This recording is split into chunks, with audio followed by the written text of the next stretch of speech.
생활은 참 어렵다, 그렇게 말씀을 하셔요. 그런데 CCC 창설자인 빌 브라이트 박사는 그런 얘기를 했습니다. 신앙생활은 어려운 것이 아니라 불가능하다, 그런 얘기를 했어요. 우리는 신앙생활을 내가 할 수 있다, 그런 착각을 합니다. 그래서 힘들다, 그렇게 생각합니다. 하지만 진정한 의미에서 그리스도인답게 살아가는 신앙인의 삶을 가능하게 하는 것은 하나님 안에서, 그리고 하나님에 의해서, 하나님을 통해서만 비로소 가능한 것입니다.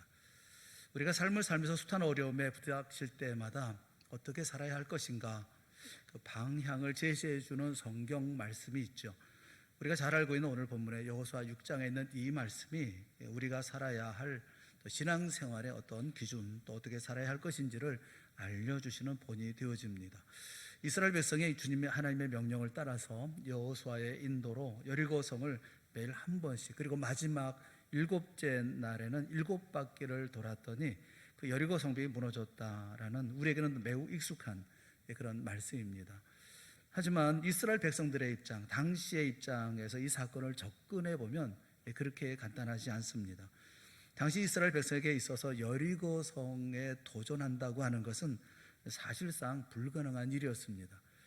일찍이 이 땅을 탐지했었던 정탐꾼들의 보고가 과장이 아니었기 때문에 그렇습니다.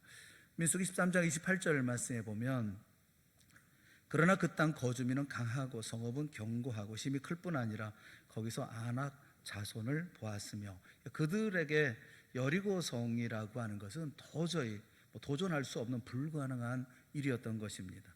신명기 21장 28절은 당시 이 정탐꾼의 보고를 받은 백성들이 얼마나 낙심하고 실망했는지를 말씀을 해요.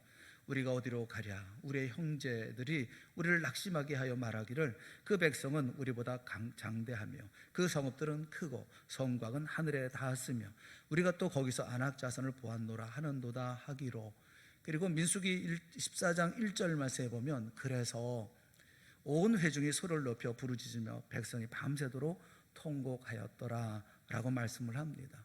그러니까 당시 이스라엘 백성들에게는 사실상 자기들이 가지고 있는 힘과 자원과 병력으로 여리고성을 함락한다고 하는 것은 불가능하다라는 사실을 알았습니다.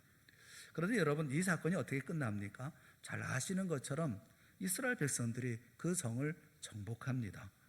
그래서 본문을 보면서 하나님의 백성으로서의 삶이란 무엇일까? 어쩌면 세상에서의 삶이 전쟁과도 같은 것이라고 얘기할 수 있을 터인데, 이 전쟁에서 우리의 역할은 무엇인가 하는 것, 교훈을 우리가 얻을 수가 있어요. 이 사건을 좀 더 구체적으로 좀 살펴보려고 합니다. 난공불락의 성 여리고에 이르렀을 때 하나님이 여호수아를 통해서 백성들에게 하신 명령이 있어요. 그것이 2절의 말씀입니다. 2절 말씀 우리 다 같이 보겠습니다. 시작. 보라, 여리고와 그 왕과 용사들을 내 손에 넘겨주었으니, 먼저 확신하라, 먼저 믿으라, 그렇게, 그리고 시작하라, 이렇게 말씀하는 거예요. 뭘 확신하라는 겁니까? 이미 내 손에 여리고를 주셨고, 이미 내 손 안에 그 왕을 주셨고, 이미 내 손에 용사들을 주셨다라는 것을 믿고, 믿음을 가지고 이 전쟁을 시작하라, 그렇게 말씀을 해요. 믿음만 가지고 하는 게 아닙니다. 여기 보면 전략이 있어요. 그 전략이 6장 3절부터 5절에 나오는 말씀이에요. 3절에 보면, 너희 모든 군사는 그 성을 둘러 성 주위를 매일 한 번씩 돌되 엿새 동안을 그리하라. 4절에 제사장 7은 7 양각 나팔을 잡고 언약궤 앞에서 나아갈 것이요 7째 날에는 그 성을 7번 돌며 그 제사장들은 나팔을 불 것이며. 그래서 5절, 제사장들이 양각 나팔을 길게 불어 그 나팔 소리가 너에게 들릴 때에는 백성은 다 큰 소리로 외쳐 부를 것이라. 그리하면 그 성벽이 무너져 내리리니 백성은 각기 앞으로 올라갈지니라. 이렇게 말씀하고 있습니다. 그러니까 전략이 뭐예요? 여리고 성을 하루에 한 번씩 6일 동안 법궤 앞에서 7 제사장들이 양각 나팔을 불면서 백성들하고 같이 도는 겁니다. 그리고 7째 되는 날 제사장들이 양각 나팔을 힘차게 불면 그 소리를 들으면 백성들이 다 큰 소리로 외쳐 부르라는 거예요. 그러면 성벽이 무너져 내릴 것이라는 것입니다. 그때 앞으로 올라가라, 이렇게 말씀하고 있어요. 전략이 있습니다.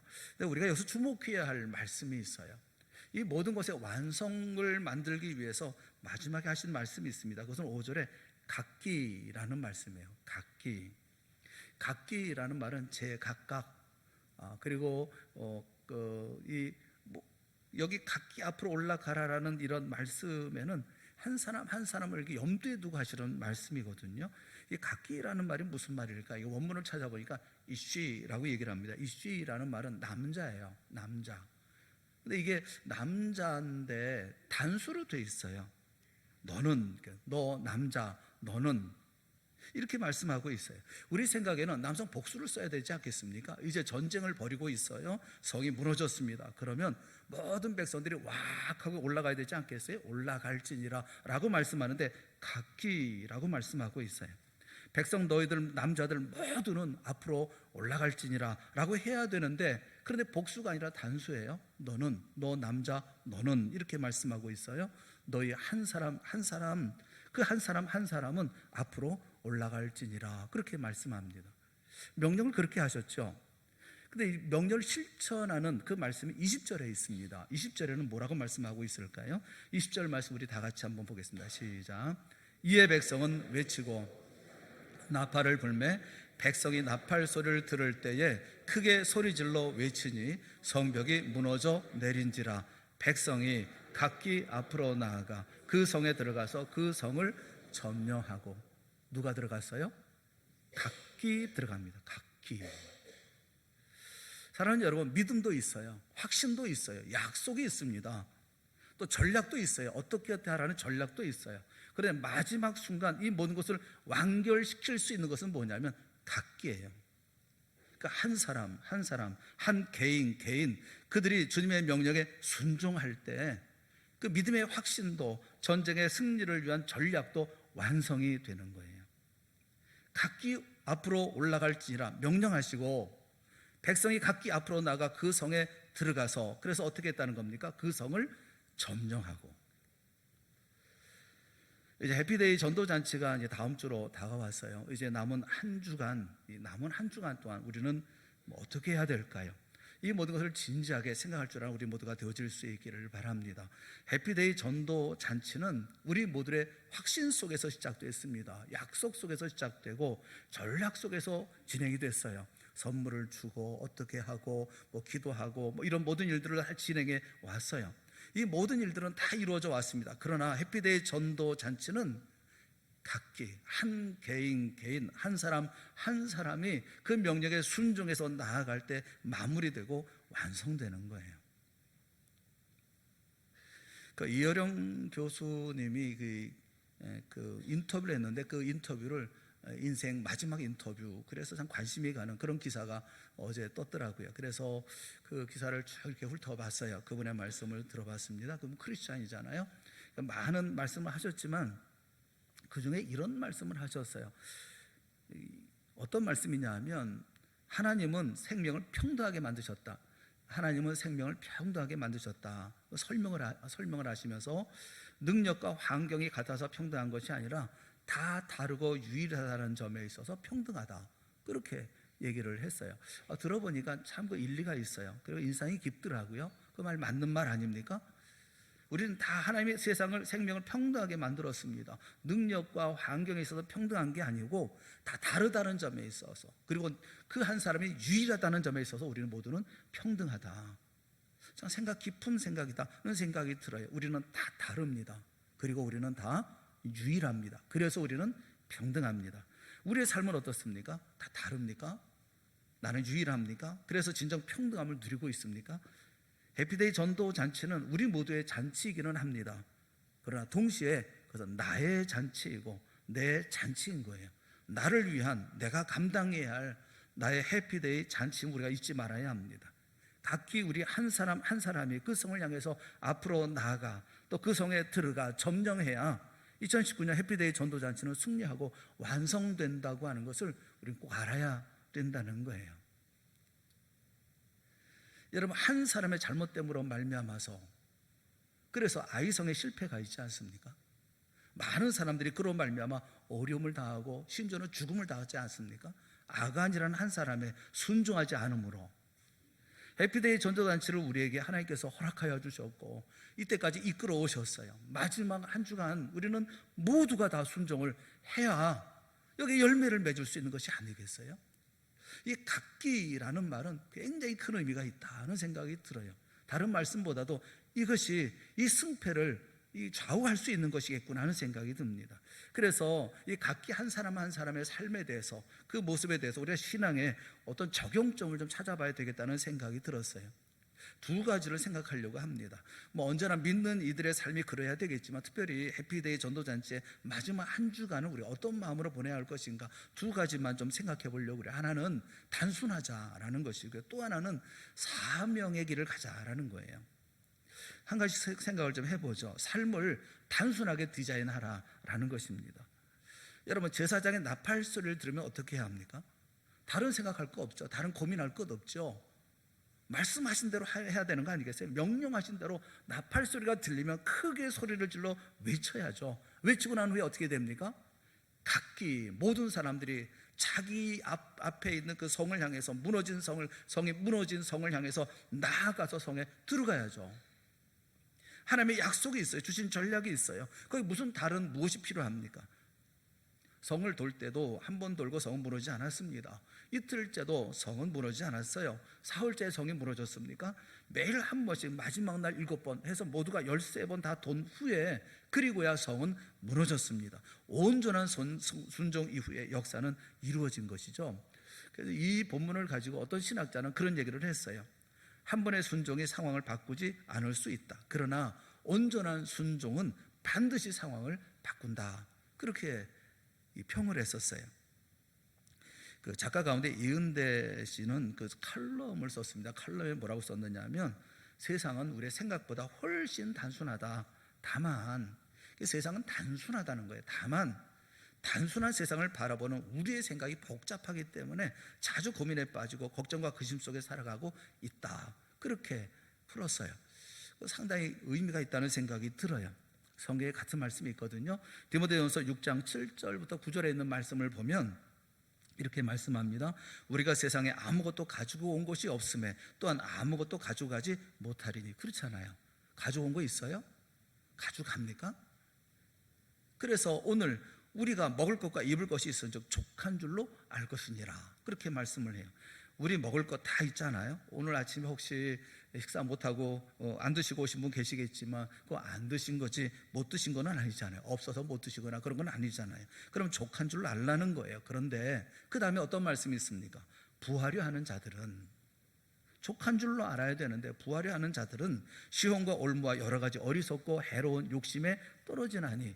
그러니까 우리가 여러 가지 시험과 올무, 여러 가지 함정에 빠지는 이유가 뭐냐 하면 그 욕심이라는 겁니다. 부하고자 하는 마음.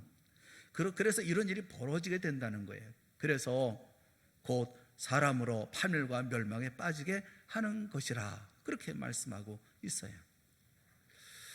우리는 자본주의 사회를 살고 있습니다. 자본주의 사회는 알게 모르게 소비가 미덕이다, 돈이 좋은 것이다, 이렇게 우리를 가르쳐 줍니다. 여러분, 행복한 사람 하면 어떤 그림이 그려집니까? 멋진 자동차를 타고 호텔에 가서 식사를 하고 백화점에 가서 명품 가방 몇 개 들고 나오는 모습, 그다음 행복하다, 이렇게 그림이 그려지지 않습니까? 왜 그러냐면 그것이 자본주의가 주는 메시지이기 때문에 그렇습니다. 근데 여러분 생각해 보세요. 그게 행복합니까? 저는 호텔 음식을 먹으면 굉장히 찜찜해요. 아까워요. 음식에 비해서 값이 너무 비싸요. 이걸 먹으면 내내 불편합니다. 오히려 어떤 것이 편하냐면 그냥 사랑하는 사람과 그냥 분식집에서 순두부 한 그릇 끓여 먹고서 먹는 게 제일 맛있고 행복해요. 잠언 25장 24절 말씀에 보면 다투는 여인과 함께 큰 집에 사는 것보다, 그러니까 다투는 사람과 호텔에서 음식을 먹는 것보다 움막에서 혼자 사는 것이 나으니라. 혼자서 라면 끓여 먹는 것이 나으니라. 이런 얘기 아니겠어요? 환경이 좋다고 좋은 것이 아닙니다. 우리가 많은 것을 가지고 있으면 그것이 우리에게 힘이 되는 것이 아니라 오히려 짐이 될 때가 많아요. 여행 많이 다녀보십니까? 여행을 많이 다니시는 분들, 이렇게 자주 다니시는 분들을 보면 짐이 간단해요. 짐이 몇 개 없어요. 작은 가방에 몇 가지 이렇게 담아가지고 그래서 이렇게 다닙니다. 여행 다니는 분들을 보면 그렇게 짐이 간소해요. 그런데 처음 여행 가시는 분을 보면 이삿짐 수준으로 가지고 가십니다. 뭐 필요한 게 이렇게 많아가지고 뭐 이것도 필요할 거 저것도 필요할 거 잔뜩 집어넣다 보면 이민 가방에다 이렇게 가지고서 이렇게 가지 않습니까? 성경 우리를 가리켜서 나그네라고 말씀하고 있어요. 나그네라는 것은 여행하는 사람처럼 간편하게 살라는 거예요. 간편하게 간단하게 살라는 거예요. 어떤 책에 보니까 자전거는요 가벼울수록 비싼 거라고 그러더라고요. 그래서 이제 자전거를 이렇게 보면 그 사람이 잘 타는 사람인지 못 타는 사람인지 구별할 수가 있다고 그래요. 자전거를 잘 못 타는 분들은 그 자전거에 액세서리를 그렇게 많이 붙이고 다닌다고 합니다. 뒤에다가 뭐 진바지 붙이고 또 흙바지 또 붙여놓고 앞에는 바구니 달아놓고 거기다가 종 떼릉떼릉 종도 달아놓고 라이트 붙여놓고 후명도 붙이고 붙일 수 있는 것은 다 붙여놓죠. 여러분 그 자전거 잘 타는 사람은 그냥 속도계 하나 정도 그런 거 하나 달거든요. 그 외에 모든 것은 다 떼어냅니다. 다 뜯어냅니다. 고급 자전거는 자전거 세울 때 고정하는 다리도 없어요. 무거울까봐 다 떼어내는 거죠. 그래서 벽에다 걸어놓거나 뉘어놓거나 하지 않습니까? 가벼워야 잘 나가는 거죠. 인생도 단순한 것이 빠른 거예요. 단순한 것이 고급스러운 것입니다. 자전거에 덕지덕지 달고 거기다가 라디오까지 달아놓고 틀어놓고 다니면 그 동네 자전거거든요. 그런 거는. 생각해보면 인생이라는 것이 좀 그런 것 같아요. 생각이 나는 게 한비아 씨, 그 여행가 한비아 씨가 아프가니스탄에 가서 구제를 할 때 얘기를 쓴 그 기록이 있어요. 그 아프가니스탄이 전 세계에서 지뢰가 제일 많이 매설된 곳이라고 그러지 않습니까? 근데 그곳에 가서 이제 열심히 그 구호 활동을 했다고 그래요. 그런데 어느 날 그 유엔에서 준 지뢰 매설도를 이제 지를 어디 매설했는지를 이렇게 보고 아주 기절할 뻔 했다고 그럽니다. 왜냐하면 자기가 돌아다닌 곳이 몸통 다 지뢰밭이라서 지뢰밭을 다녔는데 하나도 안 터졌거든요. 너무너무 신기하고 고맙더라는 거예요. 아니 지뢰밭인데 내가 다닌 거 봉사한 곳이 다 지뢰밭 다녔는데 하나도 터지지 않고 이렇게 건강했으니 얼마나 감사한가. 참 신기하다. 근데 사실 그렇지 않답니다. 밟았을 거라는 거예요. 왜냐하면 그 터지지 않은 이유가 뭐냐면 그 지뢰는 대전차 지뢰이기 때문에 그런 거예요. 이 대전차 지뢰는 100km 이상 되면 터진다는 거예요. 여러분 무거운 사람은 자원봉사 가면 안 돼요. 가면 괜히 그 전차 지뢰 밟아가지고 죽는 수가 있더라고요. 가벼우니까 이렇게 막 다니는데 하나도 안 터진 거예요. 보면서 우리가 가볍게 다닐 이유가 있겠다는 생각이 들어요. 그 한국의 직장사역연구소 소장이 방성기 목사님이라고 이번에 목회는 하지 않고 기관사역을 하시는 분인데 이런 분들이 밖에서 보니까 교회 안을 너무 잘 볼 수 있는 것 같습니다. 객관적인 자리에서 보기 때문에 그래서 그분이 하는 얘기예요. 그래서 들을 만한 얘기겠죠. 오늘날 교회 지도자들이 어떻게 살아야 되는지에 대한 얘기를 합니다. 충성스러운 인생을 살아야 된다. 근데 여기 지도자라고 하는 것은 교회 목회자를 말하거나 아니면 교회 평신도 지도자를 가르쳐 얘기하는 것이겠죠. 근데 그분이 그런 얘기를 해요. 경제적인 유혹을 받을 상황을 만들지 말아라. 이렇게 충고를 합니다. 경제적인 유혹을 이기려고 하지 말고 경제적인 유혹을 받을 상황을 디자인하지 말라는 거예요. 만들지 말라는 거예요. 그런 얘기 하잖아요. 그 성적 유혹을 이기는 방법이 무엇입니까? 이기려고 하는 것이 아니라 피해야 되겠죠. 요셉이 그러지 않았습니까?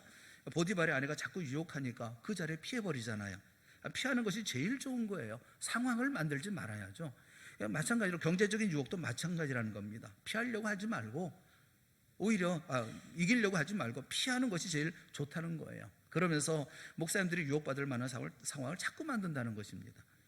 목사님들이 돈 문제 때문에 유혹받을 일이 뭡니까? 자기가 가만히 보니까 제일 큰 문제가 자녀 교육 문제라는 것입니다. 선교사들도 예외가 아니라는 거예요.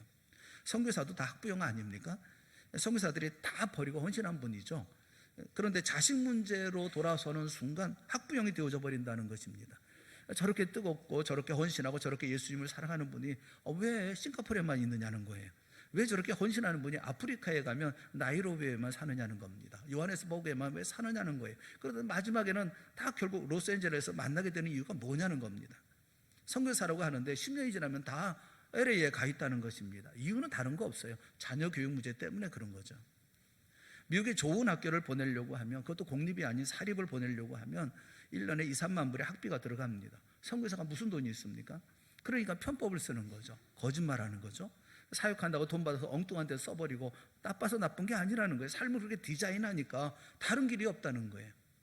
여러분 우리가 인생의 삶을 살아가면서 우리가 어떻게 삶을 하느냐에 따라서 단순할 수가 있고 복잡할 수가 있어요. 아담과 하와만 봐도 그렇지 않습니까? 하와는 왜 이렇게 복잡하게 살까요? 왜 이 생각 저 생각이 많을까요? 한 가지 생각으로 살 수는 없을까요? 아브라함이 한 길을 걷지 않습니까? 다윗도 한 길을 가지 않습니까? 노아도 그렇잖아요. 다른 사람 다른 생각 많았다고 한다면 그 방주를 만들었겠어요? 고린도후서 5장 13절 말씀에 보면 이렇게 말씀하고 있어요. 사도 바울은 이렇게 고백합니다. 우리가 만일 미쳤어도 하나님을 위한 것이요 정신이 온전하여도 너희를 위한 것이니 라고 말씀하고 있어요. 이 말이 뭐겠어요? 미친 듯이 주를 위해 충성했다는 얘기잖아요. 오직 한 가지라는 거예요. 오직 한 가지. 사도 바울이 뭐 병으로 죽었어요? 암으로 죽었습니까? 뭐 스트레스 받아 죽었습니까? 그렇지 않잖아요. 순교했잖아요. 왜 미친 듯이 주님을 위해 충성했으니까? 오직 한 가지니까. 그것만 위해 살지 않습니까? 이 고린도서 1장 18절 말씀에 보면 십자가의 도가 멸망하는 자들에게는 미련한 것이요 그렇게 말씀을 하고 있어요.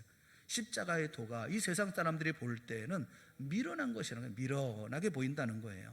고린도서 1장 21절 말씀에 보면 하나님께서 전도에 미련한 것으로 믿는 자들을 구원하시기를 기뻐하셨도다 그렇게 말씀합니다. 전도하는 거 이 세상 사람들이 볼 때는 바보같이 보이고 미련하게 보인다는 거예요.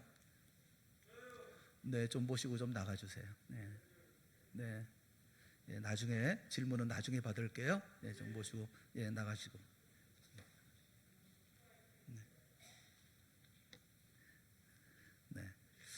믿지 않는 사람들이 볼 때는 그렇단 말입니다. 이 바보짓하는 것처럼 보여진다는 거예요. 우리 전도팀이 전도하러 나가잖아요. 또 선교회는 토요일 날 전도합니다. 그리고 안수 집사님들은 토요일 날마다 또 기타 치면서 찬양하면서 길거리 전도하고 그러죠. 열심히 찬양하면서 이게 다 전도를 해요. 지나가는 사람들이 뭐라고 그러겠어요? 자기 돈 쓰고 시간 들여서 뭐 저렇게 하는지 이해를 못하지 않습니까? 그런데 주님은 그렇게 바보같이 보이고 미련하게 보이는 그것을 통해서 구원하기를 기뻐하신다 그렇게 말씀하고 있어요.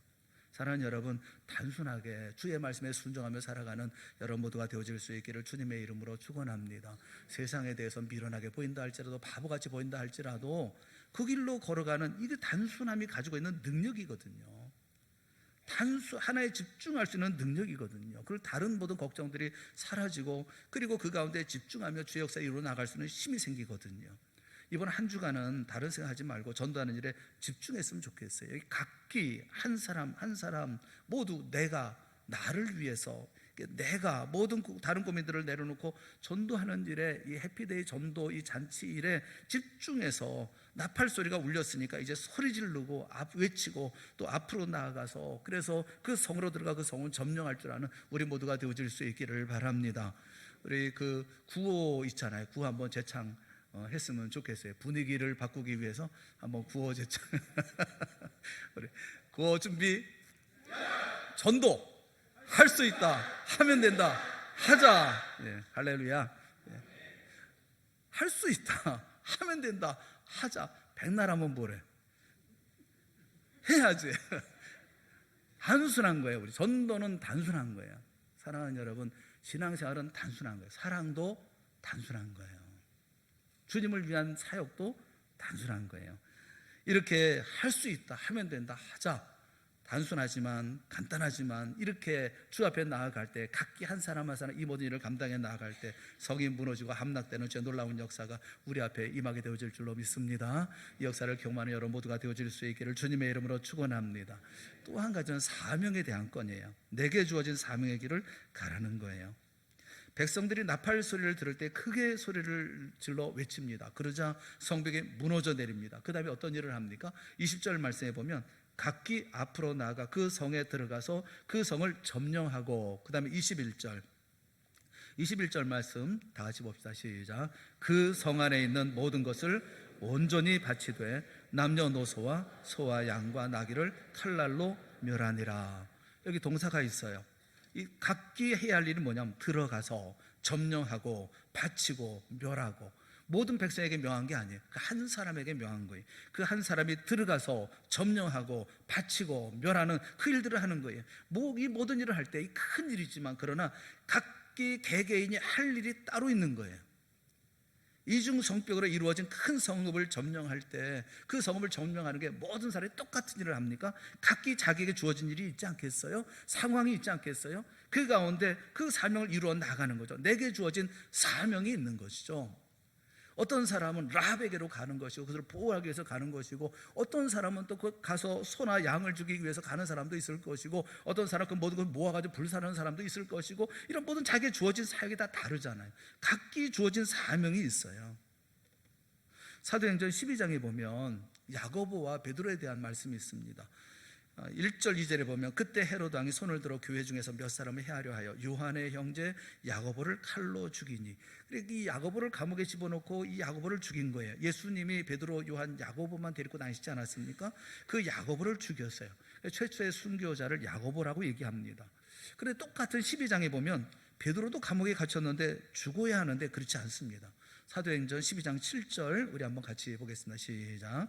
호련히 주의 사자가 나타나매 광채가 빛나며 또 베드로의 옆구리를 쳐 깨워 이르되 급히 일어나라 하니 쇠사슬이 그 손에서 벗어지더라. 감옥에서 천사가 그를 끌어냅니다. 여러분 생각해 보세요.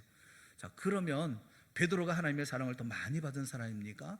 야고보가 하나님의 사랑을 그러면 덜 받은 사람입니까? 누구는 감옥에서 죽고 누구는 구출합니다. 천사가 와서.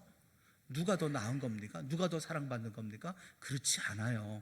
다 동일하게 하나님의 사랑을 받은 사람들이고 은혜를 받은 사람이에요. 야고보는 순교의 은혜를 받은 사람이고 베드로는 살아서 충성하는 은혜를 받은 사람이라고요. 두 사람 모두 하나님 앞에 귀중한 사람들인 거예요. 내게 주어진 분량이 있고 내게 주어진 사명이 있어요. 내게 주어진 것을 가지고 충성을 다하면 되는 거예요. 그게 사명을 이루는 사람이거든요. 마귀는 자꾸 다른 사람과 남과 비교하도록 만들어요. 내 것이 제일 좋은 것이고 내게 맞기 때문에 준 것인데 마귀는 자꾸 남들과 비교하게만 자꾸 만듭니다. 믿는 사람들 가운데 자꾸 비교하는 사람들이 있잖아요. 내게 주어진 사명이 있으면 그 일을 잘 감당하면 될 터인데, 그런데 자꾸 다른 사람 생각하고 다른 이들 생각하고 무엇 때문에 이것 때문에 저것 때문에 얘기하는 것은 맞지 않은 거예요. 단순하게 하라고 말씀을 드렸잖아요. 하나의 원칙을 가지고 그 일에 최선을 다하면 되는 것이지, 그 주변에 많은 변수를 가지고 이것 때문에 저것 때문에 얘기하면 우리가 사명을 이루겠습니까? 쇼다리라고 했잖아요. 쇼다리 하면 생각나는 얘기가 있어요. 쇼다리가 어디 있어요? 링컨도 보면 다리가 짧았대요. 몸통은 길고 다리가 짧았답니다. 그래서 어떤 사람이 당신 다리가 짧다 그런 얘기를 하니까 링컨이 그렇게 대답했다고 그래요. 다리라고 하는 것은 땅에 닿을 만큼만 있으면 되는 거라고 그 얘기를 했대요. 그럼 그 내가 기준이잖아요. 내가 왜 쇼다리라고 그래요? 왜 작다고 그래요? 하나님이 각자에게 맞는 거 주셨는데 비교하니까 자꾸 넘어지고 깨지고 쇼다리니 롱다리니 그딴 소리 하고 있는 거 아니겠어요? 자기 위치에서 충성되게 살면 되는 거예요. 내게 주어진 사명을 가지고 그 사명을 이루며 살면 되는 거예요. 그 사명에 합당하게 하나님께서 내게 주신 거예요. 그렇게 내 아내를 주셨고 내 남편을 주셨고 내 자식을 주셨고 감당할 만한 가족을 주시고 교회를 주시고 그 모든 일들을 주신 거잖아요. 그러면 그 일을 감당해야 되는 거 아니겠어요? 무슨 핑계가 많고 그렇게 변명이 많아요. 여러분, 낙타로 태어났으면 사막에 살아야 되는 게 맞습니다. 호랑이로 태어났으면 숲속에 사는 게 맞는 거예요. 그런데 낙타가 숲속에 들어가 있고 그리고 호랑이가 사막에 가 있어요. 여러분 생각해 보세요. 얼마나 힘들겠나. 빠르지 않은 낙타가 숲속에서 어떻게 살겠어요? 또 호랑이는 그 사막에서 얼마나 축 처진 삶을 살겠느냐고요. 자기 자리가 있거든요. 거북이가 토끼를 이길 수 없는 이유가 있어요. 여러분, 거북이는 은사가 부족하거나 능력이 없어서 토끼에게 지는 게 아닙니다. 거북이는 바다에 살도록 만드셨어요. 그런데 이놈의 거북이가 꾸역꾸역 육지로 올라와가지고 토끼한테 시비를 걸어가지고 경주하자고 그러니까 백전백패죠. 뭐 첨전 천전 천패고 만전 만패죠. 뭐 이길 수가 없어요. 어떻게 거북이가 토끼를 이깁니까? 거북이는 육지에서는 도저히 이길 수가 없어요. 거북이가 이길 수 있는 방법이 뭡니까? 바다로 가면 되죠. 바다에서는 거북이가 물고기 수준 아닙니까? 얼마나 빠릅니까? 사랑하는 여러분, 여러분의 바다를 발견할 수 있기를 주님의 이름으로 축원합니다. 자기가 있어서는 안 되는 위치로 가서 자꾸만 엉터리 같은 인생을 사는 사람들이 많아요. 자기의 바다를 발견하는 거, 그게 중요한 거예요. 하나님께서 내게 주신 사명이 있죠. 남의 것 부러워하지 말고 내게 주어진 그 일을 하는 것이 중요한 거예요. 내게 주어진 사명을 이루는데 그 한 사람이 완벽하게 그 일을 감당하지 못하면 그 문제가 생기는 거죠. 모두에게 문제가 생기는 거예요. 이게 하나님의 역사 가운데 있는 일입니다. 해피데이 전도를 위해서 우리가 각자에게 맡겨진 일이 있지 않습니까? 그 일을 잘 감당해, 내 일을 최선을 다해 감당해야지 남에게 피해가 안 되잖아요. 모두가 다 완성된 역사를 이루어 나가잖아요. 내가 해야 할 일을 하지 못하니까, 그러니까 많은 문제가 생기지 않습니까? 그 아우슈비츠 수용소에서 살아남은 정신과 의사가 있죠. 빅터 프랭클이라고 하는 그분이 있잖아요. 이분이 살아남아서 이제 책도 쓰고 또 심리학 의사로서 이렇게 역할도 많이 하지 않았습니까? 이분의 책에 보면 그가 살아남았던 이유에 대해 설명을 하고 있어요. 내가 어떻게 살아남았느냐 하면, 이 아우슈비츠 수용소에서 살아남았느냐 하면, 가만히 보니까 그 군인들이 그 사람을 죽일 때, 가스실에 보낼 때 보니까 꼭 죽으려고 하는 사람만 끌고 가더라는 거예요.